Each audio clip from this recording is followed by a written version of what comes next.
Game na yan.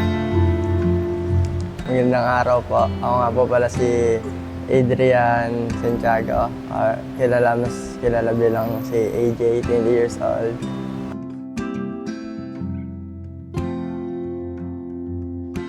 Siguro po nakakilala ako sa Lord nung bago po ako mag-senior high.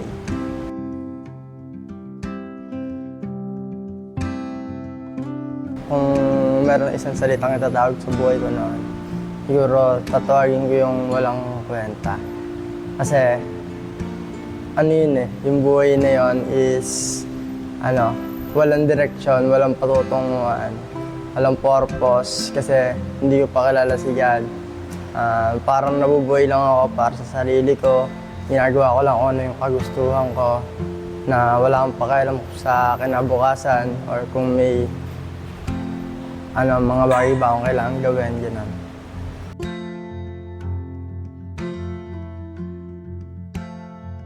Ay, dati pa nung hindi ko pa nakikilala si Lord sa buhay ko, dumating sa point na hindi ko na alam kung ano yung gagawin ko. Kasi namatay yung mama ko, parang yung mga pangarap ko parang naglaho. Kasi naisip ko nun, parang ang hirap na matupad nun. Kasi para sa pa, magtatapos ako, wala na akong magulang. Kaya,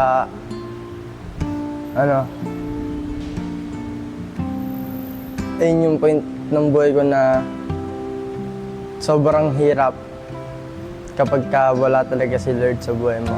Hindi mo malaman kung ano yung dapat mong gawin. Wala kang direksyon. Kumbaga, walang nagtuturo sa'yo.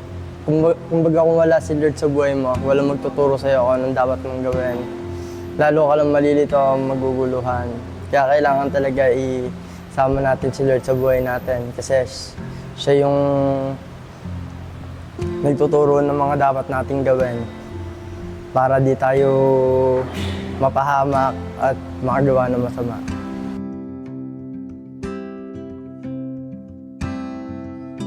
Seek first the kingdom of God. Ayun yung masasabi ko.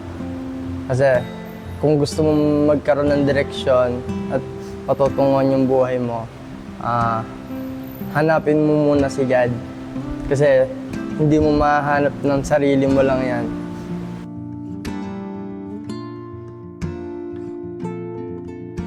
Gawin mo lang yon para sa kay God yun.